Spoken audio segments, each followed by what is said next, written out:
Hey guys, ये मेरा पहला वीडियो है। आज से हम तैयारी करने वाले हैं यूजीसी नेट लेबर वेलफेयर जून 2024 के लिए पेपर कोड 55। तो आप सब अगर तैयारी करना चाहते हैं मेरे साथ तो प्लीज़ मेरे चैनल को सब्सक्राइब कर दीजिए। जुड़ जाते हैं हम एक साथ और हम मिलके तैयारी करेंगे। तो अगर आपने सिलेबस देखा है, यूनिट 1 में लिखा है principles and practice of management. तो हम पहले पढ़ेंगे कंट्रीब्यूशन ऑफ फेयोल। तो फेयोल ने बेसिकली 4 कंट्रीब्यूशन दिए थे मैनेजमेंट में। पहला है क्लासिफिकेशन ऑफ बिजनेस एक्टिविटीज़, दूसरा है basic functions of a manager, तीसरा है qualities and skills of a manager और चौथा है प्रिंसिपल्स ऑफ मैनेजमेंट। चलिए देखते हैं वन बाय वन कि इन सब में क्या क्या मेजर कंट्रीब्यूशंस है। क्लासिफिकेशन ऑफ बिजनेस एक्टिविटीज़ में फेयोल ने डिवाइड किया है बिजनेस एक्टिविटीज़ को 6 ग्रुप में। पहला है टेक्निकल एक्टिविटीज़। तो इसके अंदर आते हैं प्रोडक्शन और मैन्युफैक्चरिंग से रिलेटेड जो भी एक्टिविटीज़ होते हैं, जो भी हम मैन्युफैक्चर करते हैं एक प्रोडक्ट को बनाने के लिए, उन सब एक्टिविटीज़ को इनने टेक्निकल एक्टिविटीज़ में क्लासीफाई किया है। दूसरे में आता है commercial activities. Commercial activity relate करता है purchase of raw material and selling and exchange of finish goods. तो हम हम क्या करते हैं, हम परचेज करते हैं ना रॉ मटेरियल वगैरह, फिर सेल करते हैं फिनिश गुड्स में। तो ये सब होता है कमर्शियल एक्टिविटीज़। फिर तीसरा है फाइनेंशियल एक्टिविटीज़। तो इसके अंदर क्या क्या आता है, acquisition and optimum use of financial resources. हम कैसे फाइनेंसेस को एक्वायर करेंगे, कैसे हम मतलब पैसा कैसे जमा करेंगे, कैसे उसको यूटिलाइज करेंगे पैसे को। तो इसमें आता है फाइनेंशियल एक्टिविटीज़। सिक्योरिटी एक्टिविटीज़ में क्या आता है, प्रोटेक्शन टू ह्यूमन बींग से रिलेटेड जो भी है and ensuring safety of physical resources. मतलब एक इंसान को कैसे सिक्योरिटी देना है, प्रोटेक्शन कैसे होना चाहिए एक ह्यूमन बींग का, उसको फिजिकल रिसोर्सेज से सेफ्टी पहुंचाना, एक सेफ्टी के ऊपर है ये ह्यूमन बींग्स का। फिर पांचवा जो क्लासिफिकेशन ऑफ बिजनेस एक्टिविटी है वो है अकाउंटिंग एक्टिविटी। तो हम सब तो कॉमर्स के स्टूडेंट है, तो अकाउंटिंग एक्टिविटीज़ में क्या होता है, प्रॉफिट लॉस अकाउंट बनाना, बैलेंस शीट बनाना, फिर स्टैटिस्टिक्स वगैरह मेंटेन करना, कॉस्ट वगैरह को मिनिमाइज करना। तो ये सब होता है अकाउंटिंग एक्टिविटीज़।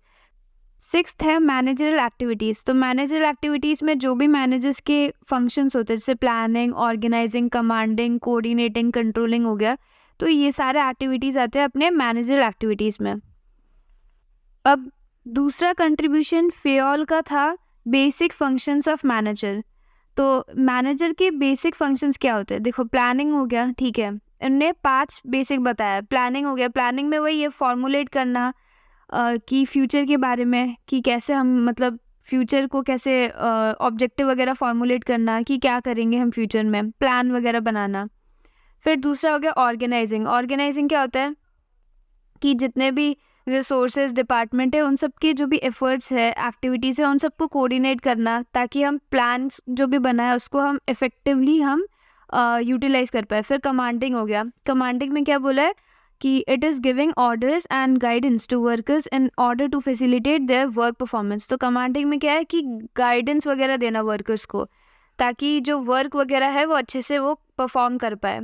फिर फोर्थ में बोला है कोऑर्डिनेटिंग। कोऑर्डिनेटिंग तो देखो हार्मोनाइज करना, ठीक है, एक्टिविटीज़ को जो भी एम्प्लॉयज़ का है, जो भी एम्प्लॉयज़ के साथ हार्मोनाइज करके चलना, एक्शंस वगैरह, और ऑर्गेनाइजेशन का गोल को अचीव करना, ये हो गया कोऑर्डिनेटिंग। और फाइनली आता है हमारा फिफ्थ है कंट्रोलिंग। तो कंट्रोलिंग में वही है कि जो प्लान हमने जो बनाया है उसको अच्छे से इम्प्लीमेंट करना, अगर कोई भी डिविएशंस वगैरह है तो उसको रिमूव करना, ये सभी होता है कंट्रोलिंग में। अच्छे से हम इंश्योर करें कि हमारा जो प्लान है वो इफेक्टिवली परफॉर्म कर पा रहे हैं या नहीं। फिर फेयोल का जो थर्ड कंट्रीब्यूशन था in the field of management, that is qualities and skills of a manager. तो उन्होंने 5 क्वालिटीज़ बताया है, क्वालिटीज़ और स्किल जो एक मैनेजर के अंदर होने चाहिए। पहला है फिजिकल क्वालिटी। फिजिकल क्वालिटी में आता है अपना हेल्थ हो गया, पर्सनालिटी हो गया, विगर हो गया, ये सब होता है फिजिकल क्वालिटीज़ में। फिर आता है सेकंड में मेंटल एबिलिटी। मेंटल एबिलिटी एक इंसान का वो कितने जल्दी वो अंडरस्टैंड कर सकता है, लर्न कर सकता है, डिसीजन कैसे लेता है, कितना क्रिएटिव है, उसको कहते हैं मेंटल एबिलिटी। फिर थर्ड आता है मोरल एजुकेशन। मोरल एजुकेशन में आता है कि वो एक बंदा जो मैनेजर है वो कितना रेस्पॉन्सिबल है, वो डिग्निटी के साथ काम करता है या नहीं, वो लॉयल है या नहीं। फिर फोर्थ आता है स्पेशल नॉलेज।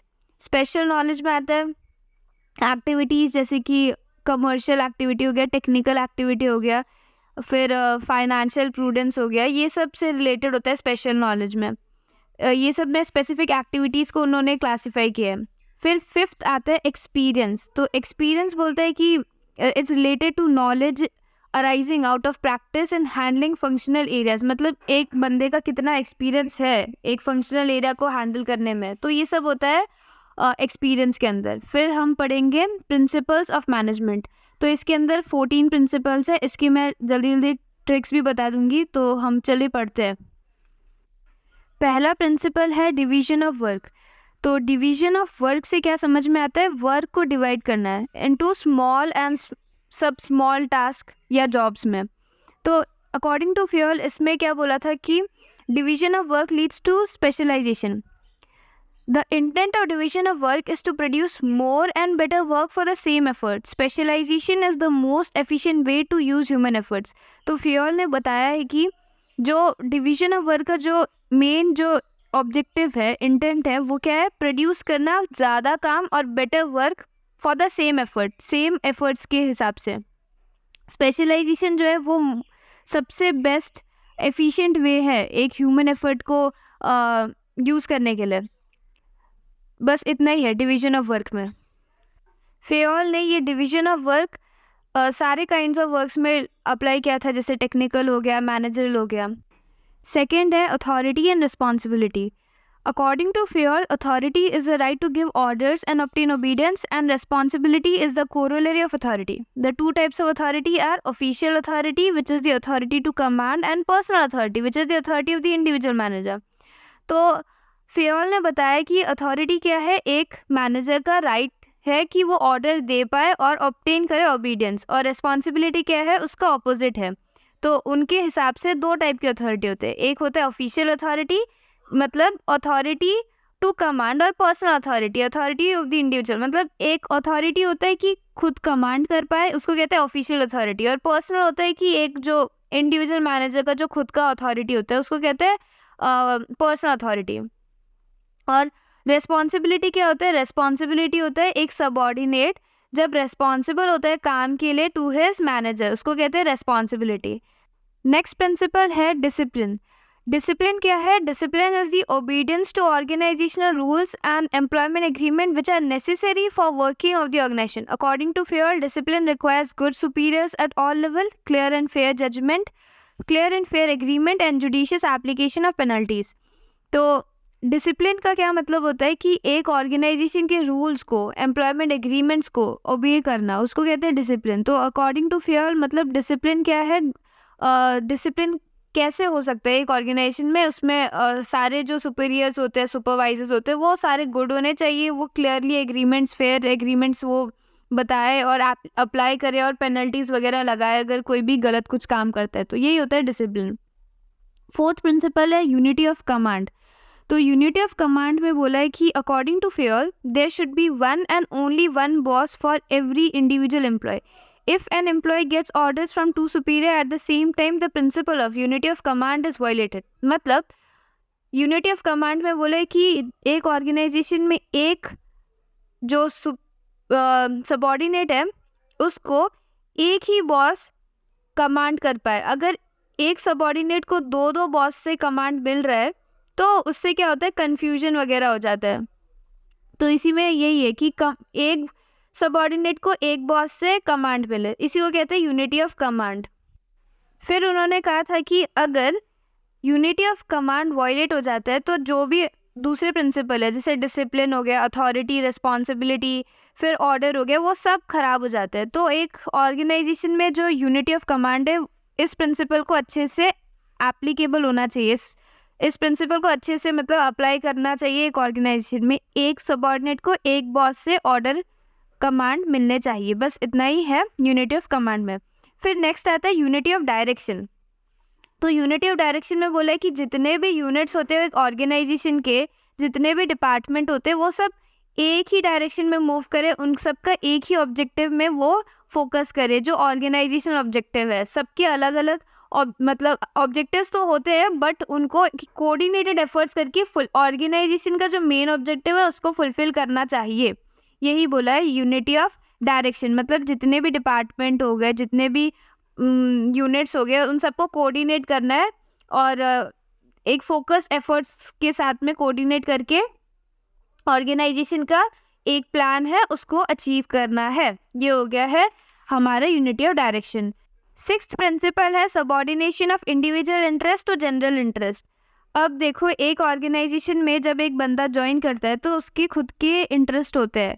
हो सकता है सैलरी मेरे को अच्छा चाहिए हो, फिर हो सकता है कि मेरे को अच्छी पोजीशन चाहिए हो, मेरे को अच्छा वर्किंग कंडीशन चाहिए हो। तो फियोल ने बोला कि इंडिविजुअल का जो इंटरेस्ट है वो नीचे आता है प्रायोरिटी में, पहले जनरल इंटरेस्ट को फुलफिल करना है। मतलब जनरल इंटरेस्ट क्या हो, एक ऑर्गेनाइजेशन का इंटरेस्ट। तो interest of an organization should take priority over the interest of any one individual employee. उन्होंने ये बोला था, मतलब जो ऑर्गेनाइजेशन का जो गोल है उसको पहले अचीव करना है, उनका इंटरेस्ट वो प्रायोरिटी पहले आता है, उसके बाद एक किसी भी एम्प्लॉय का इंटरेस्ट आता है। यही हो गया हमारा सिक्स्थ प्रिंसिपल। सेवेंथ प्रिंसिपल है रेम्यूनरेशन ऑफ एम्प्लॉयज़। तो रेम्यूनरेशन ऑफ एम्प्लॉयज़ में बोला है कि जो भी ओवरऑल पे कंपेंसेशन होता है वो सब फेयर होना चाहिए, सब एम्प्लॉयज़ को, जो जितने भी एम्प्लॉयज़ है ऑर्गेनाइजेशन में वो फेयर होने चाहिए, उनको फेयर वेजेस मिलने चाहिए, reasonable standard of living at least वो अचीव कर पाए, ऐसा उनका रेम्यूनरेशन होना चाहिए। At the same time it should be with in the paying capacity of the company. मतलब एक कंपनी के खुद के पेइंग कैपेसिटी के अंदर हो, ये नहीं कि उनको ज़्यादा पैसे मिल रहे हैं और कंपनी लॉस खाए जा रहा है। मतलब इतना पेमेंट होना चाहिए एक एम्प्लॉय का कि वो अच्छे से अपना जो स्टैंडर्ड ऑफ लिविंग है वो अच्छे से अचीव कर पाए और फेयर हो। जब एक एम्प्लॉय को ऑर्गेनाइजेशन में फेयर वेजेस मिलते हैं तो इससे क्या होता है कि जो एटमॉस्फेयर होता है ना ऑर्गेनाइजेशन का वो गुड होता है, एक अच्छा हेल्दी एटमॉस्फेयर होता है, अच्छा रिलेशनशिप होता है वर्कर एंड मैनेजमेंट के बीच में, वो अच्छे से काम कर पाते हैं और कंपनी का जो गोल है वो अचीव कर पाते हैं। फिर एट्थ नंबर है सेंट्रलाइजेशन एंड डिसेंट्रलाइजेशन।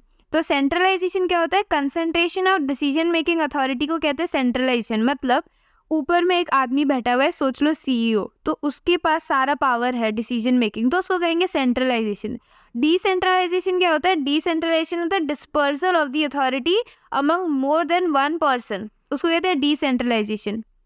मतलब अभी जैसे सीईओ है, फिर उसके नीचे में और भी नीचे में बंदे होते हैं, मैनेजर्स होते हैं, मैनेजर्स के नीचे में और भी हायरार्की में लोग होते हैं, सुपरवाइजर्स होते हैं, उनके नीचे में वर्कर्स होते हैं। तो धीरे धीरे जो काम को हम बांटते हैं उसको कहते हैं डिसेंट्रलाइजेशन। एक बंदे के पास में डिसीजन मेकिंग नहीं, उसने अपना जो डिसीजन मेकिंग वो नीचे वाले को दिया, उसने अपने नीचे वाले को दिया, उसने अपने हायरार्की के जो नीचे वाले बंदे हैं उनको दे रखा है, तो इसको कहते हैं डिसेंट्रलाइजेशन। तो according to Fayol, there is a need to balance subordinate involvement through decentralization with managers' retention of final authority through centralization। मतलब यही है कि Fayol के हिसाब से जो एक ऑर्गेनाइजेशन में उस दर में बैलेंस होना चाहिए, किसका, सेंट्रलाइजेशन एंड डिसेंट्रलाइजेशन का।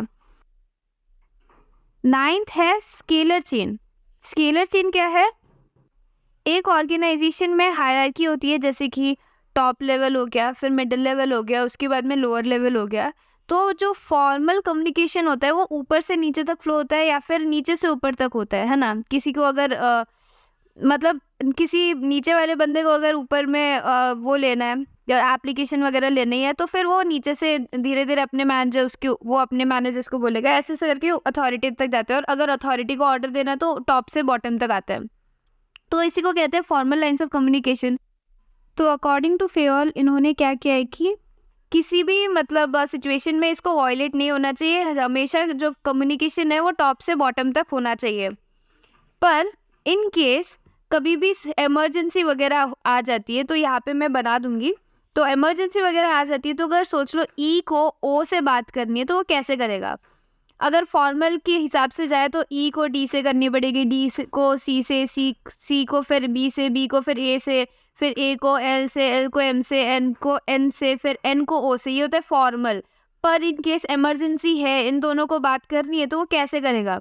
तो ये जब अगर वो डायरेक्ट बात करना चाहे तो उसी को कहेंगे हम गैंग प्लान। मतलब अगर इमरजेंसी होती है तो ई ओ से डायरेक्टली कम्युनिकेट कर सकता है थ्रू गैंग प्लान। तो इसी को कहेंगे गैंग प्लान। तो इन्होंने यही बताया, स्केलर चेन में है टॉप से बॉटम तक जाना है, पर इन केस इमरजेंसी हो जाती है तो हम जब कम्युनिकेशन फ्लो फॉलो करेंगे उसको कहेंगे गैंग प्लान। फिर 10th प्रिंसिपल है ऑर्डर। ऑर्डर में क्या बोला है कि अकॉर्डिंग टू फेयर जितने भी पीपल मटेरियल जो भी है वो सब सुइटेबल प्लेस में, अप्रोप्रिएट प्लेस में होने चाहिए, ऑर्डरलीनेस मेंटेन करना चाहिए। ये वो वाला ऑर्डर नहीं है जो ऑर्डर वो वाला नहीं है, ये ऑर्डर मतलब इन ऑर्डर, मतलब इन अप्रोप्रिएट प्लेसेस, अपने काम की जगह में सारे सामान वगैरह होने चाहिए।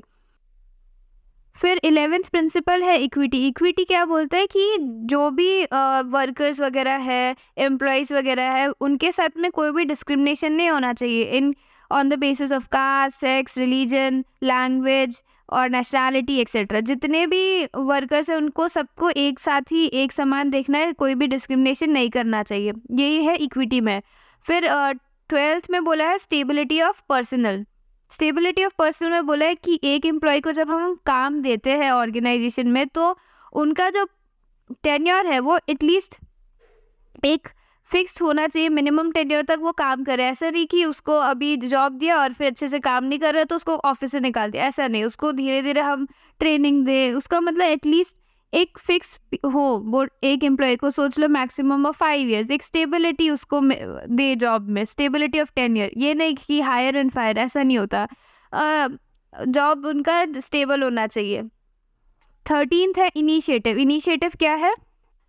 According to Fayol, initiative means taking the first step with self-motivation. It is thinking out and executing the plan. मतलब वर्कर्स वगैरह को इनकरेज करना चाहिए कि वो जो काम है उस पर इम्प्रूवमेंट वगैरह करे, क्रिएटिव थिंकिंग के साथ में करे, तो वो उनका इनिशिएटिव को हम इनकरेज करें, उसी को कहेंगे इनिशिएटिव।